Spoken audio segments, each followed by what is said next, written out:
Good afternoon, everyone. Thank you so much for joining us. We are going to be getting started shortly. If I could have all the speakers to the podium, and just a quick reminder for everyone who has a cellular device, if we could put it on silent at this time. If you have a cell phone, please put it on silent, and we will be getting started shortly. Thank you.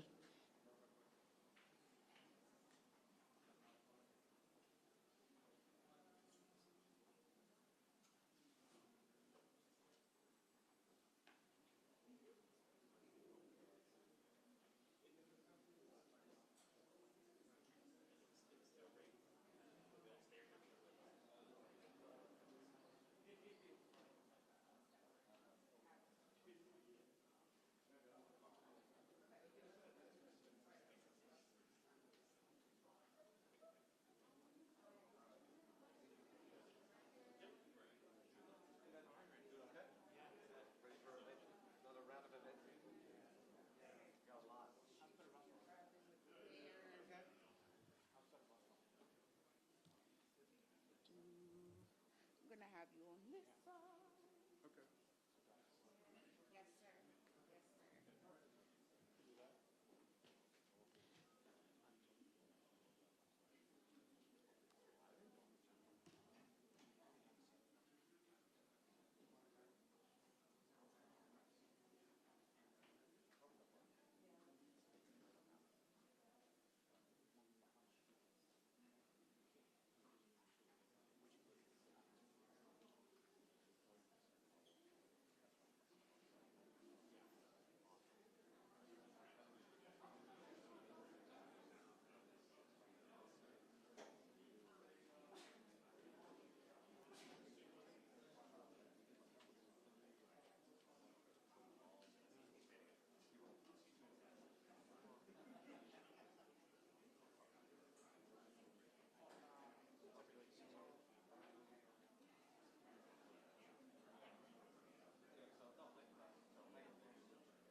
Everybody.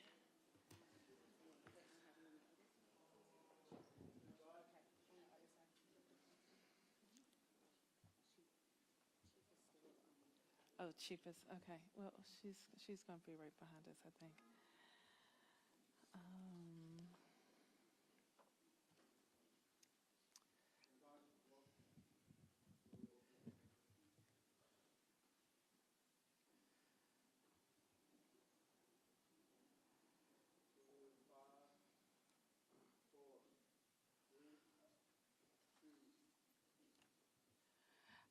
Good afternoon, everybody. I'm Muriel Bowser. I am the mayor of the best city in the world.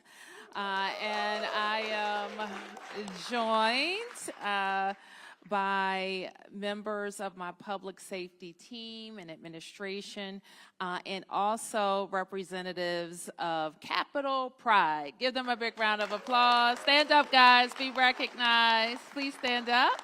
And it's the Super Bowl, right? Super Bowl is here, and we are very proud to host World Pride in Washington, D.C. We're going to have a full, I guess it's 10 days or more now, of activities. We are in a wonderful location here in Gallery Place, Chinatown in downtown Washington, where there will be lots of activations. So we are... let me also mention, before we talk about the upcoming events, we had very successful Black Pride events already across the city this past weekend, which means we'll have 2 weeks total activations, and that's what we love to hear. This year also marks a special time because it's 50 years of Pride celebrations in Washington, D.C. There are more than 200 planned World Pride events, and this Saturday is the opening ceremony at Nationals Park, where Shakira will help us open a global superstar for a global event. The following Saturday will be the World Pride Parade. There will be a music festival at RFK, as well as the World Pride Festival downtown. So there's a lot going on. We will direct you to the website for more information as well. So if you live, work, travel through the district over the next several weeks, we're asking you to plan ahead and give yourself extra time. We strongly encourage you to use public transportation. So if you're visiting, our metro is the best, clean, safe, and you can use your credit card to pay. So we want to give the entire team at Metro, you're going to hear from General Manager Clark in just a second, but I'm old enough to remember when that promise was made, and I am very, very happy for Metro, but more importantly for our riding public, that the mystery about how to pay is over. You can use your credit card. But for residents and visitors coming to Pride, I want to thank my team for helping to set up a text number, World Pride DC, to 888-777. And that will help you get real-time updates about traffic, logistics, public safety, and to find out about more events. The website is worldpridedc.org. worldpride.dc.org. And so with that, I want to acknowledge, as I mentioned, Randy Clark, who is the general manager for Metro. Also acknowledge so many members of our team who I'll get to mention in just a second. But let me turn to Randy. Thank you, Mayor. Always great to do events with you, and appreciate all the great leadership. So, good afternoon, everyone. Randy Clark here at Metro. The Mayor took some of my thunder, but I'm going to repeat a couple things here. So, 4 things I want people to really concentrate on, and I'll go into a couple details here about not only just Pride, which we're so excited about, including, you see my pin right here. It's going to be fantastic, and on behalf of all 13,000 employees at Metro, we welcome people to use the system, as the Mayor said, and we are the best transit system in the United States, America's Metro. So obviously Metro is the easiest, fastest way to get around for all the Pride events. 4th of July, upcoming parades, FIFA games, Nats games, DC United, Spirit, you name it, it's the way to get around. We're going to have increased service specifically for World Pride Weekend, the big weekend of June 6th and 8th. I'll talk about that in a second. As the mayor said, we got a great new way to be frictionless in the system. Credit or debit card, tap, ride, go. Don't worry about the big fridge vending machine. Just tap, go about your day. We're trying to make it easy for you to get around. We also launched a new app last week called Metro Pulse. It's fantastic, real-time tracking information plus full integration to all Metro services. Really highly recommend it. It's on Google and on Apple to download, and we're encouraging people to do that. On the service specifically, I want to highlight a couple things. The weekend of June 6th and 8th, we are staying open later and opening early for that weekend. So we're staying open until 2 a.m. on Friday and Saturday. Now, I have already had people say, can we stay open until 4? And I had one person say, my party doesn't start till 1. And I said, the rest of us go to sleep, so at 10. But so we're staying open until 2 Friday and Saturday, opening at 6 a.m. Saturday and Sunday. The other thing we're doing is we're running the yellow line all the way to Greenbelt that weekend. We know we're going to have a lot of people. Last Pride Parade, we had the highest day ever at U Street Station, and we know we're going to blast through that this year. So we're very excited. There will be probably significant bus impacts, obviously. A lot of traffic with some street closures and other things. WMATA.com/alerts, and we ask people to either check there or go to Metro Pulse. Lastly is, our second last thing I want to highlight is, at the end of June is our normal service change. Better Bus Network redesign is kicking in. We are changing every bus line in the entire network, whether it's a name, some are being rerouted. Every opportunity we have, please look at the bus system. We're going to carry a lot more people, connect way more people to frequent, reliable transportation at the end of June. I just want to highlight that. Lastly, we are an incredibly safe system. We are currently at a 7-year low of crime. Tracking this year is the lowest crime we've ever had on the system. But thank you, Mayor. And we're doing that with partnerships. And Deputy Mayor, Chief, Mayor, your whole cabinet, the amount of work that is happening collaboratively on public safety is impressive. That's why crime is way down.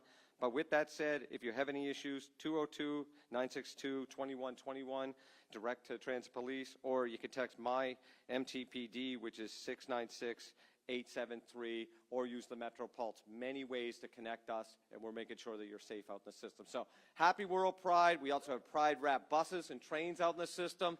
Let's see a lot of Instagram and Twitter and Blue Sky posts about how beautiful those are. So welcome, everyone. Thank you, Mayor.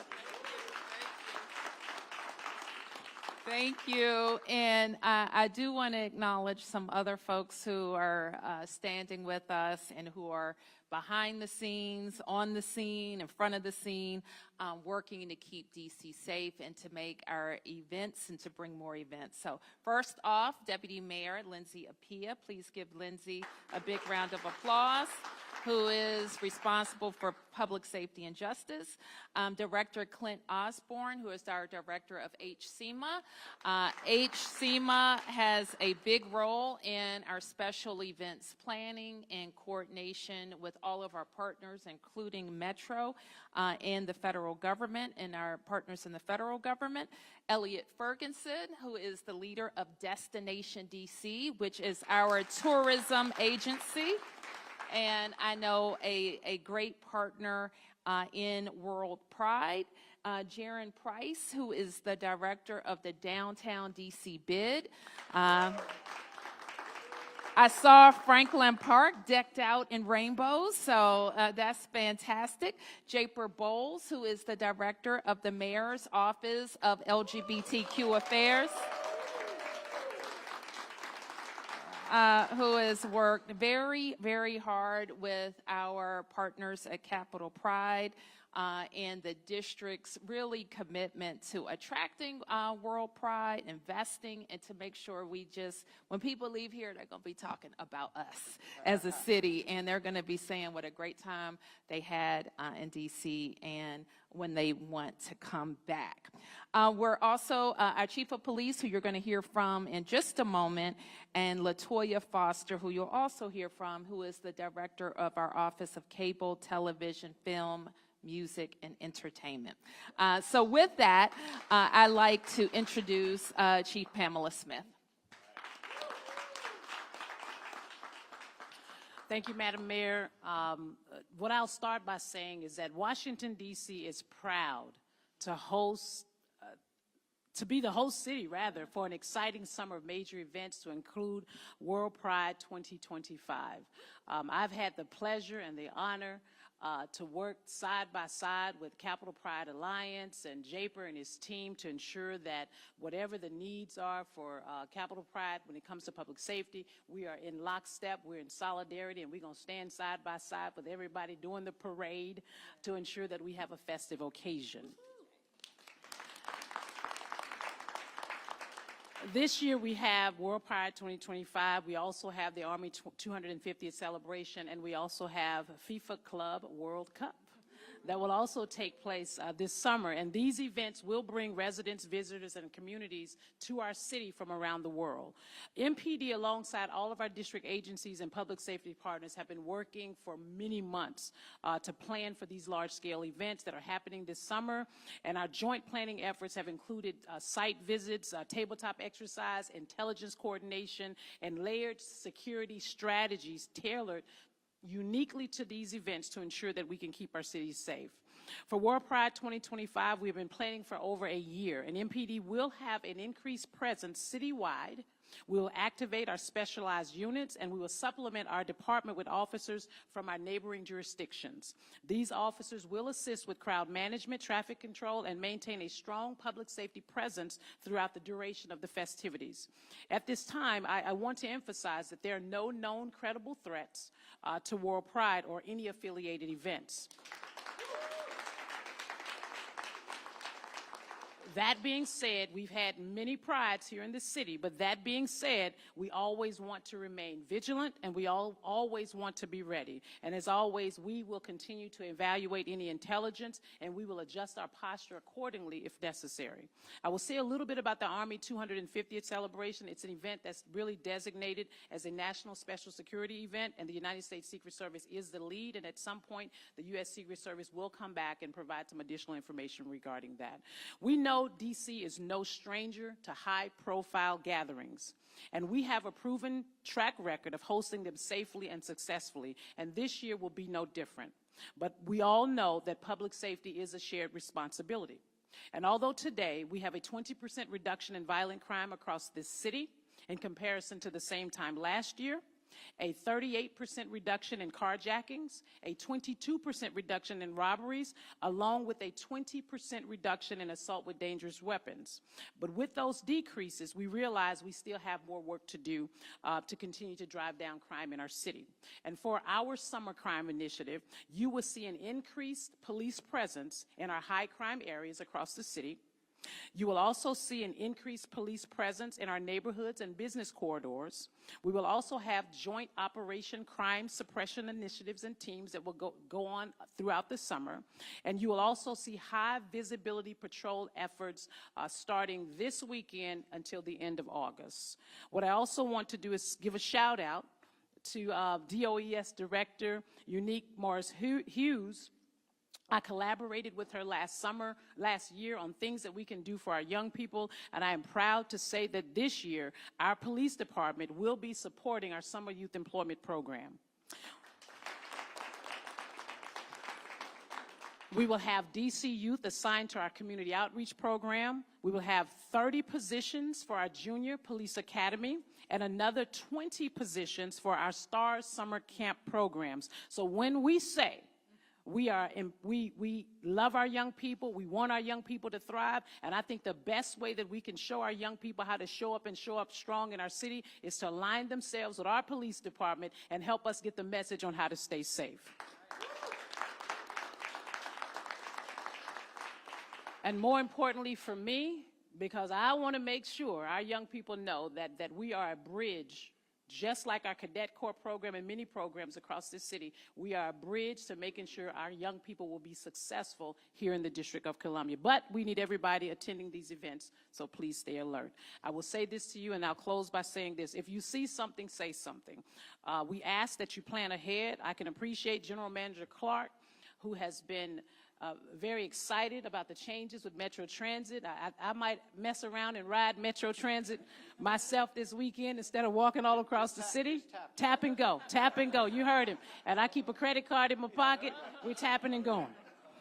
But real-time updates on road closures and safety advisory will be available on MPD social media and on our website. I also want to take a moment.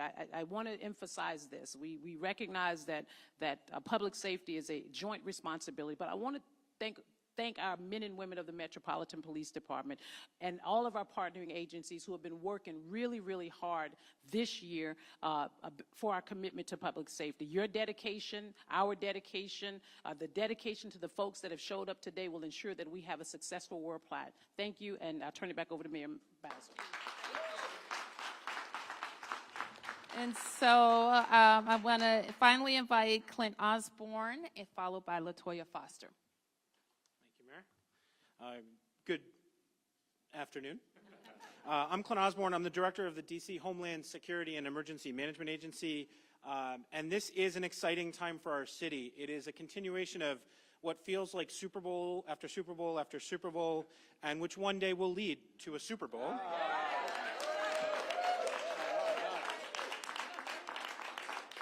But for the community that's celebrating this week in the District of Celebrations, this is your moment, and we at HCM are proud to support the efforts that ensure that all of our residents and visitors feel safe and welcome throughout this festival of activity. As the district's lead emergency management agency, HCM has been working closely with our local, regional, and federal partners to coordinate public safety planning for World Pride. We've been hosting daily coordination calls since the 17th of this month to ensure seamless communication and situational awareness among all of our participating agencies and stakeholders. The mayor talked about 200 sanctioned events, but we know that there are almost 350 affiliated, attached, and spiritually connected events going on during this festival. And we know that when we work together, everybody has a better outcome. These calls that we've been doing align our operational priorities. We're reviewing, as the chief said, intelligence updates, and we're finalizing logistics related to public safety, transportation, and emergency response. And I would like to thank the World Pride Organizing Committee for just joining in and being part of our family of public safety. They've been great partners throughout this event. In the months leading up to World Pride, HCM has conducted a number of exercises for district agencies and our key partners to test and strengthen our operational plans.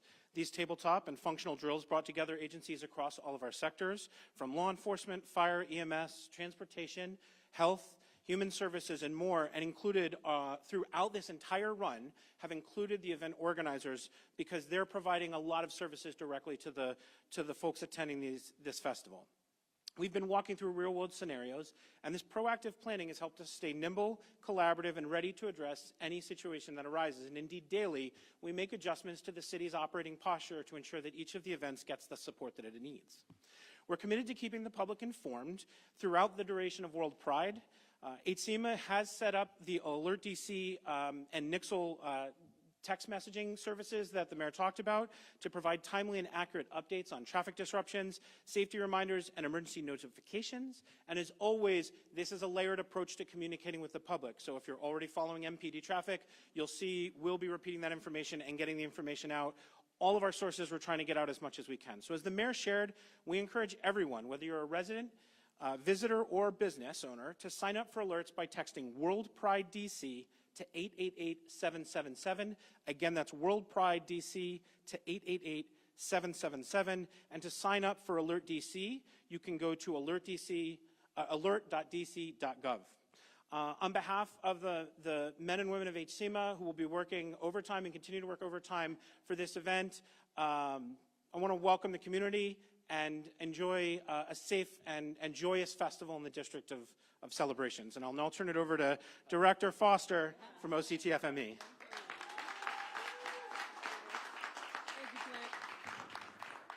Good afternoon, everyone. All right. Thank you, Mayor Bowser, as always, for your leadership, for your vision, and all that you do to make the district the best city in the world. Can we give our mayor another round of applause for all that she does? Now, let me tell you, at the Office of Cable Television, Film, Music, and Entertainment, we are proud to help shape a summer that's alive and a vibe and a part of Mayor Bowser's growth agenda and vision. So first, we're excited to announce a brand new Downtown Summer Concert Series that we're partnering with our friends at the Downtown Bid, our friend Jaron Price here, President and CEO, And we couldn't be more thrilled on how we're going to work together to reimagine what's possible downtown this summer during the Capital One Arena renovations. This concert series will kick off immediately following Mayor Bowser and CNN's 4th of July concert that's set to take place downtown, featuring national and local talent.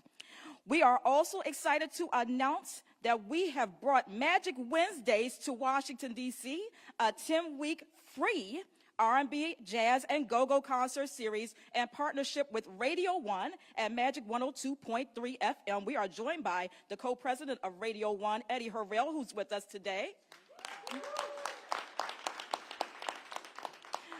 And we know what a great impact that is going to have at the St. Elizabeth's campus and Sycamore and Oak beginning 10 weeks starting June 11th. So mark your calendars for that. And then OCTFME continues working with our friends and partners like Live Nation. We are joined by Kelly Flanagan, the president of Live Nation DC is with us. So Mayor Bowser, when you talk about Shakira coming up and all of the different big concerts coming up, Kelly is our girl. She's our friend, and she's making sure that all of the big concerts are coming here to the city and large-scale events, including the Broccoli City Breezy Bowl. I don't know if Broccoli City is here. I see Marcus back there. We know that Broccoli City last year brought 40,000 attendees to Audi Field, and we know that this year with the Breezy Bowl, featuring Grammy winner Chris Brown at Nats Park, has been sold out for weeks with 40,000 attendees. And we also, that's something to clap about. That's big.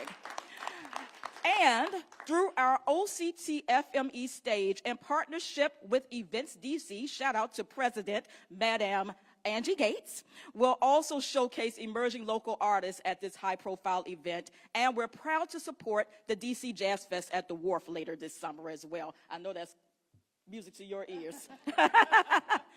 And then we have more. We have nearly 200 films coming right here to downtown over the next 2 weeks as OCTFME is partnering with 2 major film festivals, DC Docs and the Light Reel Film Festival. I believe we have Light Reel here, where we'll be showcasing all across downtown, including here at Gallery Place, the Navy Memorial, Georgetown, and various other locations.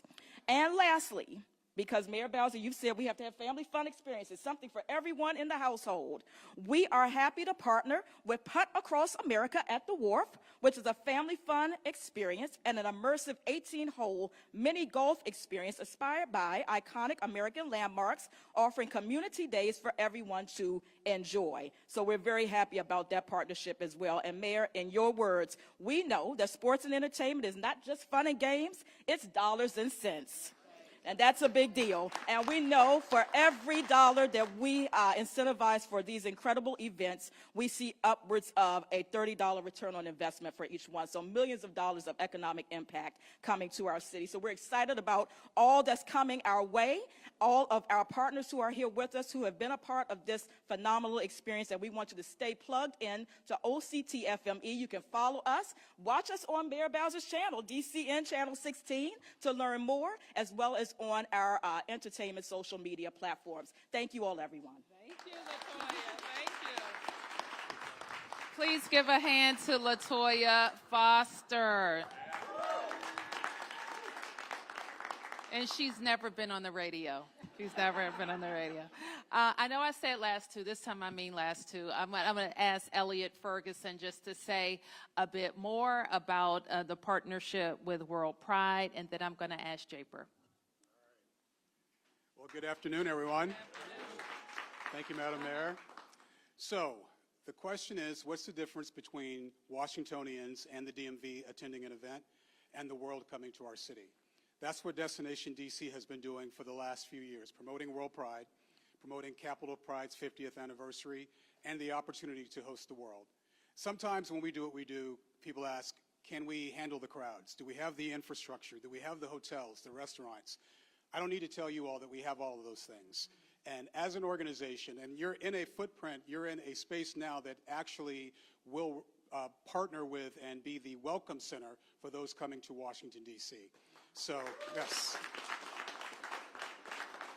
So the fun thing for me is to see something like this actually come to fruition.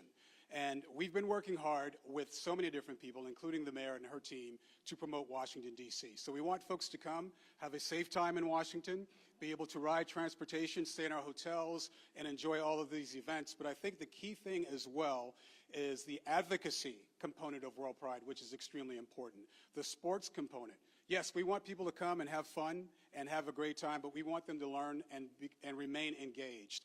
No better place to do that than the nation's capital. So it's always my pleasure to represent Washington in terms of promoting our destination to conventions and to the global community, and we know we're going to do an amazing job over the next couple of weeks. So, Madam Mayor, thank you for this opportunity. Congratulations for actually bringing this all to fruition to everyone. Thank you. Well, I've been waiting to say this for a long time. Happy World Pride! Woo! Thank you so much, Madam Mayor, all of the leaders in our public safety cluster, and the 65-plus other government agencies that are helping make this happen, from getting people connected all across the city to helping support and host events.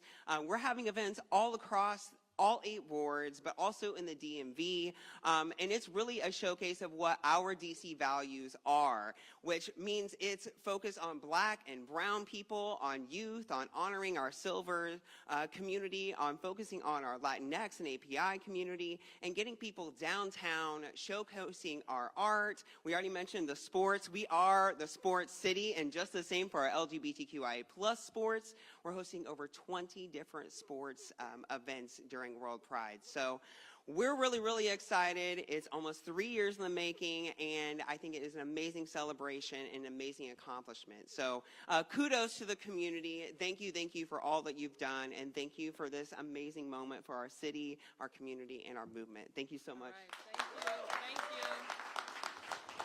you. And for anyone interested, we will be down at City Hall at what time today?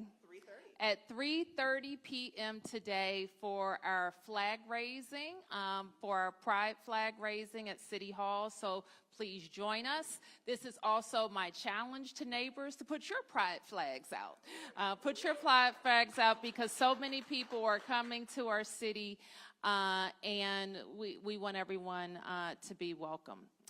We have a time for a few questions. Yes.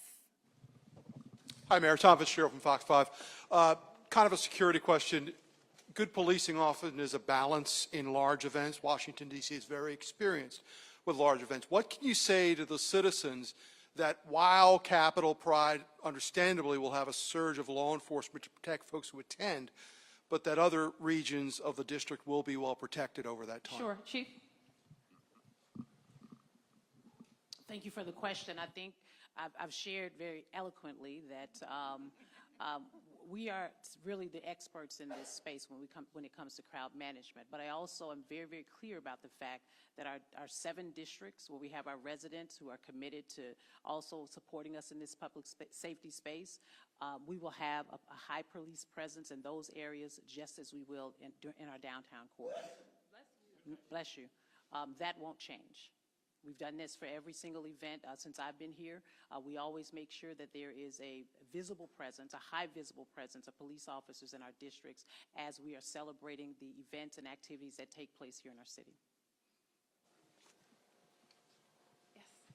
A couple questions. Muriel with DC News Now. First, for Mr. Ferguson, I know the last time we spoke to you, you said some of the hotel numbers were down lower than you expected for Pride weekend. Have you seen those come up at all? I know you said probably closer you would see numbers change. Yeah, absolutely. What we're seeing now is a surge at the last minute, especially with the national community.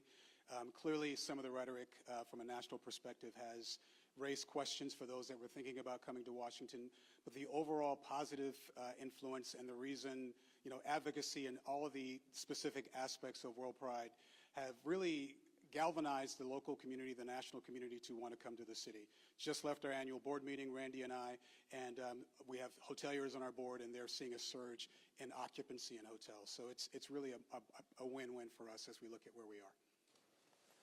I can, 2 questions. One for the mayor on the upcoming military parade. Can you give any details about just some of the preps? I heard that there could be like metal plates placed down on the streets. Is that something you guys are doing? We'll come back and talk about that when we get closer to the date. Yep. Quick question. Do you have an estimate of how many visitors you expect to come to DC over the week? I don't know that we can give you a total. It would be a guess. And then for the chief, I'm just wondering, back to safety.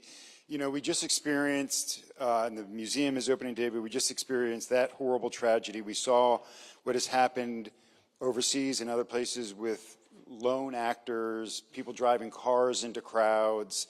How do you protect, and how do people protect themselves in cases you can't block off every single street, obviously? So how do you, and then how do people protect themselves from those types of threats? Well, let me answer your last question first. And I think the most important thing is for us to stay vigilant, right? When we see something, say something, I think we always want to be in a mindset of staying vigilant. The other thing is, and I think I've shared this before, is that, you know, we just had the Memorial Day parade, right? I mean, it was well attended by many, many visitors. We have a security apparatus that just doesn't include the Metropolitan Police Department, but we also bring in our federal, state, and local partners to assist us with crowd management. I came from a police agency where crowd management was top of priority. Why? Because the United States Park Police was here in the District of Columbia. Metropolitan Police Department, same thing. We have our police officers here who will our CDU elements, that civil disturbance units, who will also be lined up on the streets. We use every resource that we have when it comes to crowd management for large-scale events. This Pride, World Pride event is no different than what we've done before in the past. And just any advice for individuals, for groups of people, how they, other than see something, say something? Stay vigilant. I mean, I don't know what else that I could say. I mean, if I'm with groups of individuals, of family, friends, and things like that, and I'm out, if I see something, I will certainly say something. I will also say, you know, we have been watching what's been happening across the world when it comes to large crowds and gatherings with vehicle rammings. As you know, we work very well with DDOT. We have trucks and vehicles that are in places and spaces across our city to ensure that we don't have any type of individuals who choose to want to cause harm to our city, or to our visitors, rather, to create a catastrophe. Clearly, sometimes we don't know when some of these things are happening, but we are well trained in this space, and I'm confident that even for this event, as our past events, we will be well prepared for the World Pride next weekend. And I would add, Mark, that people should go to the World Pride website and find the event that suits you. Not everybody has to go to a parade or stand in large crowds, because there are going to be events across the city. I was about to say in all 8 wards, but I wasn't sure. So it better be in all 8 wards. In all 8 wards. And so people can find the event or venue that you like. And I can't overstate what the chief has said, to be vigilant if you see something. And let's kind of define what something is. Something is something that doesn't feel right, doesn't look right, doesn't sound right to you. And don't guess, and don't be afraid to let a police officer who you might see know about the feeling that you had, or call, or give us a call, and we will figure it out. Yes. Mayor, Ted Oberg from News 4. I know you said we'll talk about the Trump parade, the America 250 parade, once it gets closer. We're 16 days out. Can you describe how heavy a lift this is, and how it's been different necessarily than planning for Pride? You had years for that. You had about 6 weeks to do this for 250. No, the Army 250 has been a long time in the works, so I wouldn't say that it's been 6 weeks. And I have to say this, while anytime you're the mayor and you have thousands of people, you got a lot of movements, it causes everybody to be concerned about making sure we're ready. The chief said something that's very important from events or proposals in the past, that this event has been designated a national special security event, which means a lot of federal resources and planning are over top of it. That's why you don't hear us talking a lot about it, because the federal apparatus has been moving. But let me ask Clint or Deputy Mayor Apia to say a little bit more. Sure. Like the mayor said, this is an NSSC, and I believe this is the 6th NSSC that the district has hosted of the 84 in the past year. So just like inauguration, which you saw us transition essentially in a weekend, which demonstrated the nimbleness of the district and of our partners, that whatever is presented, there's no place that's more experienced than the District of Columbia in kind of executing these large-scale events. And you've heard there's many events. Well, because we know that, we have been planning, like the chief said, for months. And so much of the tabletops and working together with our federal partners and our local partners, DDOT, DPW, Fire EMS, all of that is happening so that every event that you heard between now and another large event, the 4th of July, which we execute every year, that's what we do in the district. And so that planning process, what the mayor said is you will hear more. We, every year, if you recall, when we have NSSCs, we generally do a stand-up right before that event to give more detail. There's information put at nssc.dc.gov. All of that will happen so that people understand road closures and all of those things, as we always do. So we feel confident that just like we are always prepared, that we will be for this event as well. And let me just add, because the more I hear about this, and Muriel, I don't have the answer to your question about plates and where they're going to be and all. We know what the route is, and we can come back later and talk about that. So that's the kind of the planning that we have to do. Now, for everybody out there, this is going to be, it sounds like the Army 250, and the display of equipment and history of the Army may be pretty spectacular. So I would look forward to whatever information that's being put out by the Army about what's actually going to be there. Some of you have been to air shows.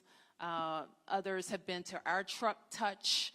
So imagine kind of the meld, and it's for the United States Army in celebrating its 250 years. So as I was getting updated, I realized that this isn't, I think you referred to it as the military parade.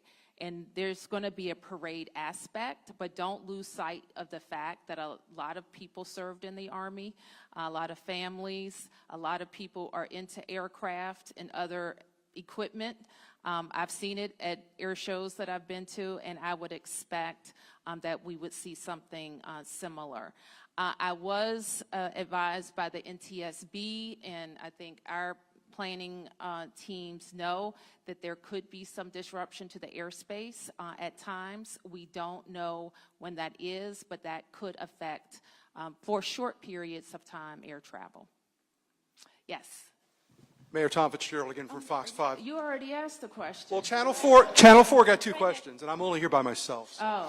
Oh. Ours was short, though. And elicited great answers. Bit of an elephant in the room question. Last month, the Council of Governments was briefed by Capitol Pride, and they testified that there were some people internationally that were concerned about traveling to the United States for World Pride because of the actions of the current administration. They had testified that some sponsors had pulled out, and they were even promoting a program where people could participate virtually by not coming to the nation's capital. What would you say to someone internationally about whether they should be concerned about coming to the United States for this? Well, listen, I think Elliot addressed this issue already, and over the last several years, we've seen ebbs and flows of international travel to America. And that's been visa issues, and that's been hate speech, that's been, make Canada the 51st state. Like, they don't like that. We want to be the 51st state. So we have all of those things happening. And then I think people also feel scared. They feel scared that they could be attacked, or they feel scared that a environment is developing that is anti-LGBTQ. We know we're the gayest city in the world, and we lock arms. You know, I just left another community that's been targeted and attacked at the American Jewish Museum, by the way, who has an amazing LGBTQ exhibit. You should go and check it out. It's open. So I can only speak for myself and our values, which say we can't live in fear. We have to live our lives. We have to prepare and be as best prepared as we can. But we have to live, and we're going to live, and we're going to celebrate. Okay. Yeah. One more parade question. The Army has told reporters they will be on the hook for any damage to roads that their heavy vehicles, tanks may cause. Does that give you any encouragement in terms of your concerns about that, you know, hurting the city infrastructure? Listen, we've worked really hard to get our roads in the state of good repair and bridges in the state of good repair, and I think that there has been time and attention paid to how to move this heavy equipment in a way that doesn't hurt them. I remain concerned about it, I have to tell you. These are, for the most part, local streets, and if they're rendered unusable, we have to make them usable and then go seek our money from the feds. Or maybe the Army Corps of Engineers would fix it, but probably we would fix it and then go seek our money from the feds. So that gives me some concern about fronting costs and waiting for them to get back. But I gotta think that the Army is among the most qualified logistics moving agencies in the world. They have moved equipment in more, you know, precarious situations, so we're relying on their expertise, but we will, what I can tell DC residents is that we will try to keep our road network usable, and if we have to fix something, we will seek reimbursement from the feds. One more quick one. The White House is planning to invite VIPs to a stand that they are building at the Ellipse. Have you received any invite from the White House for the parade? I'm not sure, but what I have encouraged, and you know, we sometimes use events in preparation for other events. Like last year, we tested the parade route that is going to be used this year. It was the Capitol Pride used last year.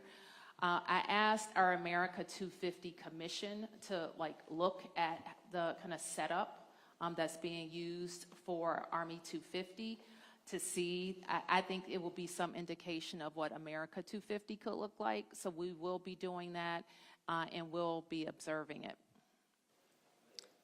Mayor Joe Heim from the Post. Yeah. Just could you tell us what the total amount of money the district is spending to host Pride and World Pride, and also what your projections for revenue are from the events? Who has the revenue estimates? Do you have the revenue estimates? I don't have them off the top. Maybe Elliot, I don't have the revenue estimates on returns off the top. I will tell you that we invested $5 million.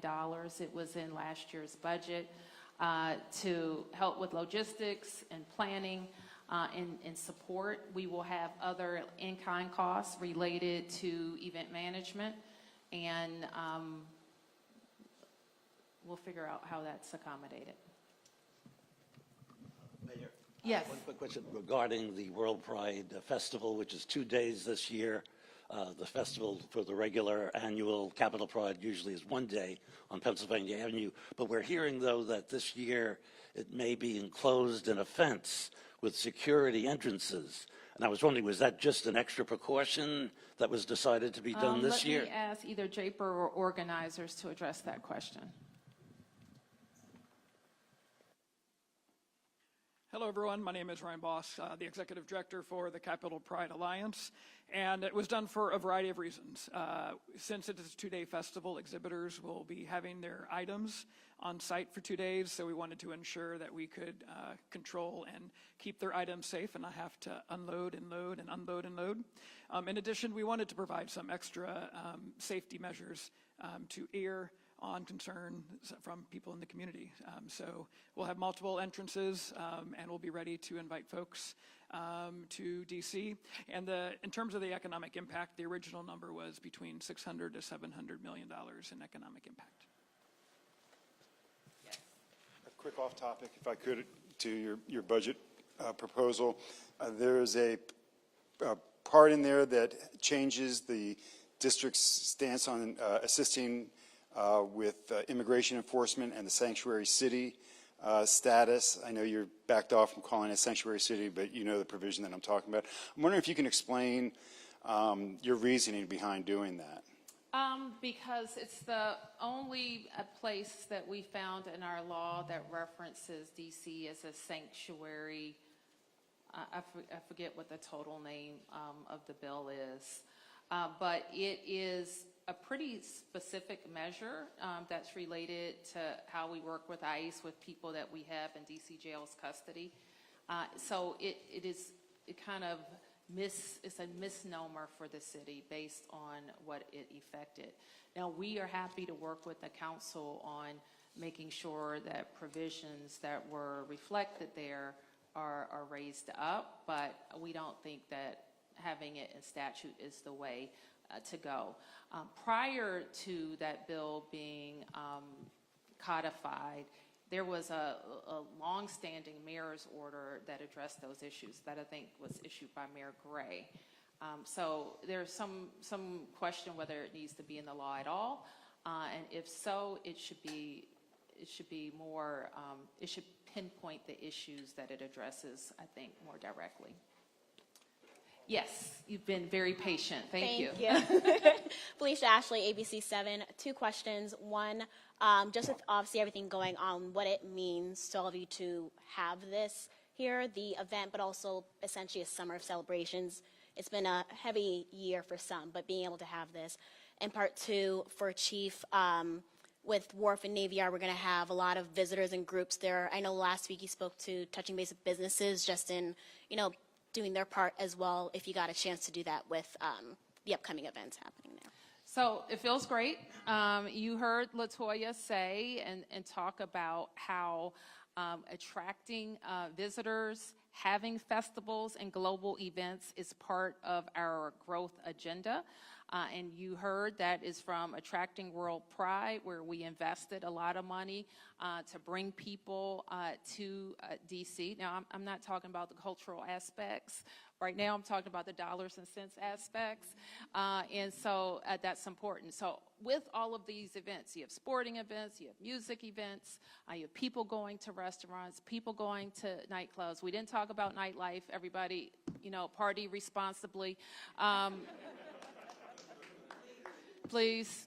And so, yeah, we feel good about that, but it's also you should expect more. I think that's what I would say, expect more. And I think, we've talked, and I tried to convey this in talking about the Army 250 because everybody's a little trepidatious about it, but hey, I think we're going to have a lot of visitors to DC that are looking at the history of the Army and the equipment that they're going to bring. So those are things that we still want to highlight. As it relates to the wharf, I'll just respond that we continue, and I'll ask the Chief to say that we continue to work with the wharf about restricting young people at certain hours who are not accompanied by an adult or who are not at an event. The Deputy Mayor and I will work with the council on an emergency measure moving forward that would address other youth curfew activities. I don't have anything to report on that right now. Okay, thank you everybody. Happy Pride.